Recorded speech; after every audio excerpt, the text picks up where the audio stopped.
오늘 아침 말씀은 출애굽기 24장입니다. 출애굽기 24장 찾으셨으면 다 같이 함께 말씀을 같이 봉독하도록 하겠습니다. 시작. 또 모세에게 이르시되 너는 아론과 나답과 아비후와 이스라엘 장로 70명과 함께 여호와께로 올라와 멀리서 경배하고 너 모세만 여호와께 가까이 나오고 그들은 가까이 나오지 말며 백성은 너와 함께 올라오지 말지니라. 모세가 와서 여호와의 모든 말씀과 그의 모든 율례를 백성에게 전하매 그들이 한 소리로 응답하여 이르되 여호와께서 말씀하신 모든 것을 우리가 준행하리이다. 모세가 여호와의 모든 말씀을 기록하고 이른 아침에 일어나 산 아래에 제단을 쌓고 이스라엘 12지파대로 12기둥을 세우고 이스라엘 자손의 청년들을 보내어 여호와께 서로 번제와 화목제를 드리게 하고 모세가 피를 가지고 반은 여러 양푼에 담고 반은 제단에 뿌리고 언약서를 가져다가 백성에게 낭독하여 듣게 하니 그들이 이르되 여호와의 모든 말씀을 우리가 준행하리이다. 모세가 그 피를 가지고 백성에게 뿌리며 이르되 이는 여호와께서 이 모든 말씀에 대하여 너희와 세우신 언약의 피니라. 모세와 아론과 나답과 아비후와 이스라엘 장로 70인이 올라가서 이스라엘의 하나님을 보니 그의 발 아래에는 청옥을 편듯하고 하늘같이 청명하더라. 하나님이 이스라엘 자손들의 존귀한 자들에게 손을 대지 아니하셨고 그들은 하나님을 뵙고 먹고 마셨더라. 여호와께서 모세에게 이르시되 너는 산에 올라 내게로 와서 거기 있으라. 내가 그들을 가르치도록 내가 율법과 계명을 친히 기록한 돌판을 내게 주리라. 모세가 그의 부하 여호수아와 함께 일어나 모세가 하나님의 산으로 올라가며 장로들에게 이르되 너희는 여기서 우리가 너희에게로 돌아오기까지 기다리라. 아론과 훌이 너희와 함께 하리니 무릇 일이 있는 자는 그들에게로 나아갈지니라 하고 모세가 산에 오르매 구름이 산을 가리며 여호와의 영광이 시내산 위에 머무르고 구름이 엿새 동안 산을 가리더니 일곱째 날에 여호와께서 구름 가운데서 모세를 부르시니라.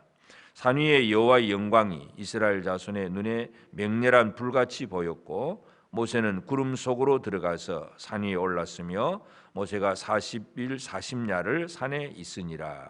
아멘. 이제 이 시내산에서 하나님께서 주셨던 그 말씀을 이제 잘 전달한 그 내용, 그것이 23장까지 내용이었고, 그래서 이제 그 들었던 말씀, 십계명과 규례의 말씀들을 이제 잘 선포를 했는데, 그 다음에 이제 모세가 하는 것이 바로 그 말씀, 자기가 말했던 그 말씀을 기록을 합니다. 그래서 한번 들었던 말씀들을 또다시 백성들이 새기고 되새길 수 있도록 말씀을 이제 그 파피루스에 기록을 해서 이제 이스라엘 백성들에게 남겨줍니다. 그래서 이제 그 들었던 말씀을 기록을 하고 그래서 백성들은 우리가 그 말씀에 준행하겠습니다 하는 믿음의 고백을 순종의 고백을 하게 되고 그래서 이제 그 다음날 아침에 하나님께서 이제 모세에게 다시 시내산에 오르라고 명령을 합니다. 이제 오를 때에는 그냥 혼자 오는 것이 아니라 아론과 나답과 아비후, 그러니까 나답과 아비후는 아론의 두 아들입니다. 네 아들 중에서 장남과 차남 나답과 아비후. 물론 이 나답과 아비후는 나중에 제사장이 되자마자 이제 다른 불을 들이다가 죽게 되는데 하여튼 여호와의 영광을 체험하는 데 있어서 이 아론과 나답과 아비후 그리고 70명의 장로들 이 사람들을 데리고 올라오면서 그들은 산 중턱에 머무르게 하고 이제 또 모세는 산 꼭대기까지 이제 올라오게 합니다. 그러면서 이제 그 오르기 전에 이제 하나님과 백성들 사이에 언약이 이루어졌다 하는 것, 언약식을 체결을 합니다. 마치 하나님께서 아브라함과 언약을 맺을 때에 짐승을 쪼개 놓고 아브라함이 밤새도록 그 지키고 그 횃불이 그 쪼갠 고개 사이로 지나가는 그런 것처럼 뭔가 이 하나님과 하나님의 백성들 사이에 언약을 체결하는 그런 의식을 행하는데 그것이 이제 이스라엘 청년들을 통해서 제단을 쌓고 그 제단에서 서로 번제와 화목제를 드리고 그 다음에는 또 그 제단 앞에 12기둥을 세우고 그러니까 제단은 하나님이 임하신 곳이고 12기둥은 이스라엘 백성들을 상징하는 것이고 그러니까 그 사이에서 언약서를 기록을 하고 제단을 쌓고 12기둥을 세우고 서로 이제 번제와 화목제를 드리고, 그 다음에 이제 모세가 그 언약에 기록된 말씀을 또 낭독을 하고, 백성들이 그 말씀을 듣고 믿음으로 아멘을 하고, 그러면 소의 이제 그 번제물을 피를 가지고 반은 그저 이 제단에서 쓰리고, 그 다음에 또 절반은 가져다가 백성들에게 피를 뿌립니다. 그래서 이 시내산 아래에서 하나님과 하나님의 백성들 사이에 언약이 체결되었다 하는 그런 형식. 그래서 제단과 12기둥, 그리고 그 흘린 피, 번제는 하나님께로 모든 걸 다 불태우는 것이 번제고, 화목제는 기름 부분만 태우고 고기는 사람들이 나누어 먹습니다. 그러니까 하나님과 사람 사이, 하나님께로 올라가야 될 부분, 사람들이 나누어 먹을 부분, 그러니까 하나님과 사람 사이에 뭔가 관계가 이루어지는 그런 의식을 치르게 된다는 걸 알 수가 있고, 그리고 나서 이제 하나님께서 모세와 그 아론이 함께 올라오기를 이렇게 명령을 하십니다. 그래서 이제 올라가게 되는데, 그 오름의 단계에 있어서 우리가 보면 모세는 산 정상, 산 꼭대기까지 올라가고, 아론과 나답과 아비후 그리고 70명의 장로들은 산 중턱에 머무르게 되고, 나머지 백성들은 산 기슭에 머무르게 됩니다. 그래서 그럼 산 정상에서 이루어지는 일은 뭐냐 하면, 그 산 정상에서 이루어지는 것은 12절에 보면 여호와께서 모세에게 이르시되 너는 산에 올라 내게로 와서 거기 있으라. 내가 그들을 가르치도록 내가 율법과 계명을 친히 기록한 돌판을 내게 주리라. 말씀을 다른 사람에게 가르칠 수 있도록 말씀을 주신다는 것. 산 정상에서 이루어지는 것은 바로 하나님의 모든 뜻을 깨달아 알고 하나님의 말씀을 듣고 깨닫고, 그래서 그것을 사람들에게 전달해 줄 수 있는, 가르칠 수 있는 그런 장소가 바로 산 정상입니다. 그럼 산 중턱, 이 아론과 그 나답과 아비후 그리고 70명의 장로, 물론 이제 70이라고 하는 이 장로는, 70명의 장로는 이스라엘 백성 전체를 대표하는 숫자이긴 합니다. 그래서 70이라고 하는 숫자, 창세기도 보면 70명의 70족속들, 그 야곱이 야곱이 애굽으로 들어갈 때에 70명의 식구들, 전체 민족을 다 상징을 하는 그 70이라고 하는 숫자인데, 그래서 산 중턱에까지 70명의 장로들이 오르게 됩니다. 그리고 그 중턱에서 이제 이 아론과 나답과 아비후 70명의 장로들은 산 중턱에서 하나님을 체험을 하게 됩니다. 그래서 하나님을 직접 볼 수는 없지만 하나님을 보니까 그의 발 아래에 청옥을 편듯하고 하늘같이 청명하더라. 그러니까 하나님을 본체를 볼 수 없지만 하나님의 발 아래에 아주 청옥을, 이제 푸른 그 옥빛 나는 그 보석, 그 보석의 빛난 그것을 바라보게 되고, 그리고 11절에서 보면 이 아론과 그 장로들은 그곳에서 한 일이 뭐냐 하면, 그곳에서 하나님을 뵙고 먹고 마셨더라. 쉽게 말해서 잔치입니다. 잔치. 하나님의 영광을 체험하는 잔치의 기쁨. 이것이 바로 아론과 그 70 장로들이 체험한 일입니다. 물론 하나님께서 이스라엘에게 그러한 기쁨을 주시는 것이고, 70명의 장로는 이스라엘 백성 전체를 대표하는 숫자이고, 그래서 대표로 그들이 산 중턱에서 하나님의 영광을 체험하면서 그 앞에서 먹고 마시는 잔치의 기쁨을 누리는 그러한 장소였다는 걸 알 수 있고, 물론 이제 그 나머지 모든 백성들은 산 기슭에 있습니다. 산 아래에 머물러서 그들은 이제 이 모세가 가르쳐 주는 그 말씀을 듣기 위해서 준비하고 있는 것이고, 또 장로들이 와서 그들이 체험했던 하나님의 영광의 그 어떤 이야기를 들을 준비가 되어 있는 사람들은 산 기슭에 있는 사람들입니다. 그래서 하나님과 백성들 사이에 언약의 관계가 이루어지고, 그래서 그 언약의 관계가 이루어진 다음에 하나님이 다시 모세를 불러 올리는 것은 이제 그 하나님께서 하늘의 성소를 보여주시고 하늘의 장막을 보여주어서 이 땅에 하나님의 거룩한 성소, 성막을 만들도록 그 설계도를 보여주고 가르쳐주기 위해서 모세 보고 산으로 올라오게 하신 것입니다. 그래서 그때부터 이제 모세가 40일 40야를 산에 이제 정상에 머무르게 됩니다.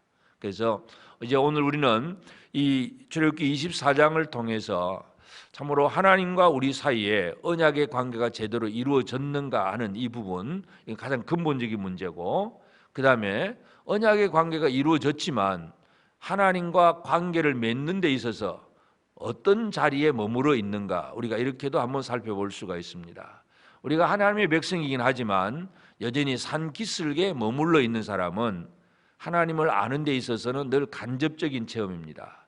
가르침을 받고 또 누군가 얘기해 주는 거 듣고 그냥 가르침을 받는 그러한 장소, 산기슭에 머물러 있는 사람들, 물론 이방인들보다는 훨씬 나은 하나님의 택한 백성들이긴 하지만 하여튼 그것이 산기슭은 가장 기본적인 자리고, 그 다음에 산중턱, 아론과 나답과 아비후 그리고 70명의 장로들, 이들은 산중턱에 머무르면서 하나님의 영광을 체험을 합니다.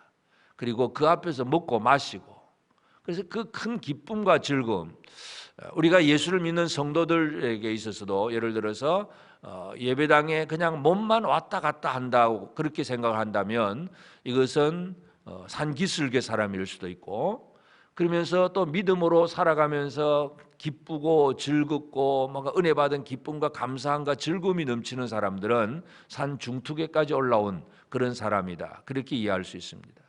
그러면 제일 중요한 것은 뭐냐 하면 바로 산 정상입니다. 그래서 모세는 산 정상에 올라서 하나님께서 주셨던 그 모든 말씀들, 하늘의 성막도 보게 되고, 그리고 이미 선포되었던 십계명을 하나님께서 기록해 주신 돌판을 받게 됩니다. 그래서 그것은 말씀을 깨닫고 그리고 그 말씀을 사람들에게 가르칠 수 있는 그러한 깨달음이 있는 장소가 바로 산 정상의 그러한 모세의 자리입니다.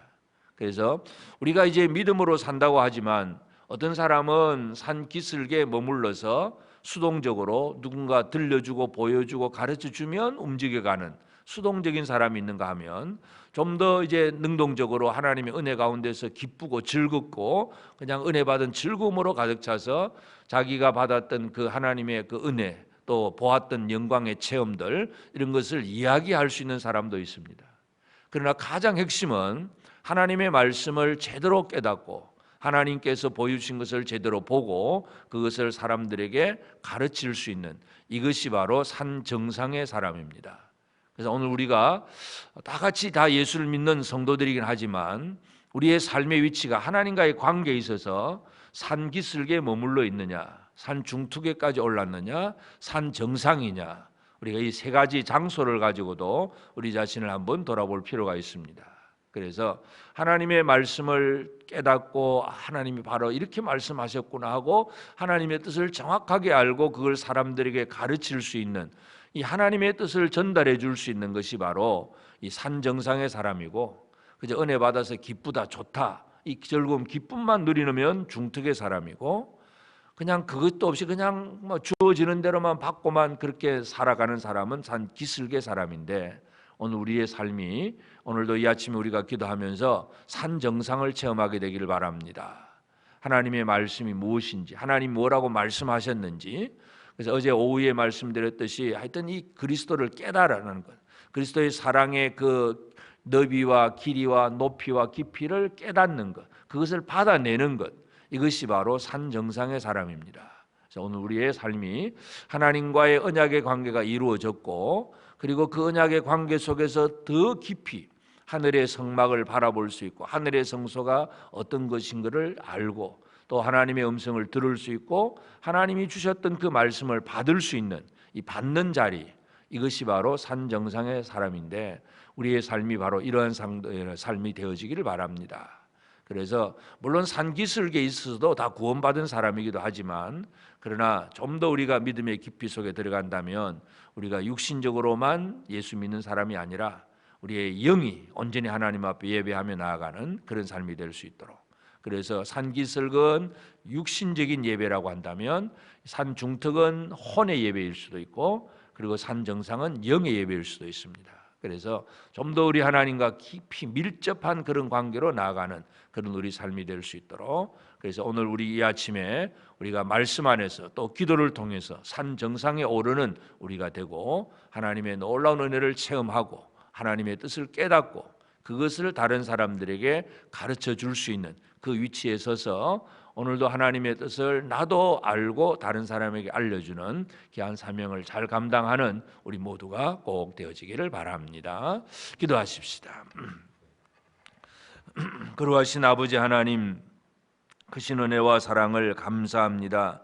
하나님 아버지, 오늘도 새 아침 주시고 또 깨어 기도하며 아버지 앞에 나와서 또 주의 음성을 듣게 하심을 감사합니다. 하나님, 이스라엘을 향하여 주께서 그들을 이끌어내시고 말씀하시고 하나님과 이스라엘 사이의 언약을 또 이루시고 또 그들에게 또 하늘 성소를 또 짓도록 하기 위해서 모세를 산으로, 시내 산으로 불러 올리신 하나님, 산 정상의 모세처럼 모든 것을 깨달아 아는 자도 있을 터이고 그저 중턱에 올랐던 아론과 그 나답과 아비후처럼 장로들처럼 하나님의 영광을 체험하고 기뻐하고 만족하는 그런 정도로 머물러 있는 이도 있을 터이고 또 산기슭에 있는 것처럼 그저 하나님의 백성으로 또 신분이 확정이 되고 회복이 되긴 했지만 아직도 뭔가를 잘 모르는 그런 상태일 수도 있는데, 하나님, 이 새벽에 깨어서 기도하는 이들, 말씀과 기도로 하나님 앞에 나오는 이들이 산 정상의 삶을 체험할 수 있도록 도와주옵소서. 아버지 하나님의 뜻이 무엇인지 알게 하시고 그 뜻을 깊이 깨닫는 자가 되게 하시고 그 뜻을 다른 사람들에게 전달하고 가르칠 수 있는 그러한 사람들이 될 수 있도록 우리를 들어 사용하여 주시옵소서. 하나님께서 올라오게 하신 그 사람이 올라가게 될 터인데, 아버지 하나님, 우리를 불러주시사 우리가 하나님의 산 정상에서 하나님의 음성을 듣는 모든 성도들이 되기를 원합니다. 주님, 우리 가운데 역사하시고 함께하여 주시옵소서. 이 세상 속에서 아무리 힘들고 어려운 상황이 있을지라도 하나님과 이 만남이 얼마나 우리의 삶에 소중한 일인가를 깨달아 알고, 우리 모든 성도들이 또 이 세상에서 살지만, 직장과 또 사업장과 가정에서 여러 가지 일들을 하고 살지만 하나님의 백성으로서, 하나님을 만난 자로서 하나님의 뜻을 이루는 수 있는 저들의 삶이 되게 하여 주옵소서. 오늘도 이 하루를 또 주의 은혜 가운데 시작하게 하심을 감사합니다. 성도들이 모든 살아가는 삶의 그 어떤 현장 속에서 오직 하나님의 영광을 드러낼 수 있게 하옵시고, 우리가 깨닫고 우리가 알았던 그 하나님을 이 세상을 향해서 펼쳐 보여주고 들려주고 가르쳐 줄 수 있는 그러한 사명을 감당하는 우리 모든 성도들 되게 하여 주시옵소서. 우리 중에 있는 또 육체로 질병 가운데 있는 모든 이들을 치유하시며, 아버지, 이 땅에 이 코로나의 그 질병이 속히 물러가고 온 성도들이 함께 모여 찬양하며 경배하며 예배하며 사역하는 그러한 일들이 속히 이루어질 수 있도록 이 땅 위에 주의 자비를 더하여 주시옵소서. 이 시간 비는 사랑하는 성도들, 우리의 모든 기도 속에 하나님 아버지 풍성한 은혜로 응답하여 주시옵소서. 감사하옵고 예수님의 이름으로 기도드리옵나이다. 아멘. 하늘에 계신 우리 아버지, 아버지의 이름을 거룩하게 하시며 아버지의 나라가 오게 하시며 아버지의 뜻이 하늘에서와 같이 땅에서도 이루어지게 하소서. 오늘 우리에게 일용할 양식을 주시고 우리가 우리에게 잘못한 사람을 용서하여 준 것 같이 우리 죄를 용서하여 주시고 우리를 시험에 빠지지 않게 하시고 악에서 구하소서. 나라와 권능과 영광이 영원히 아버지의 것입니다. 아멘.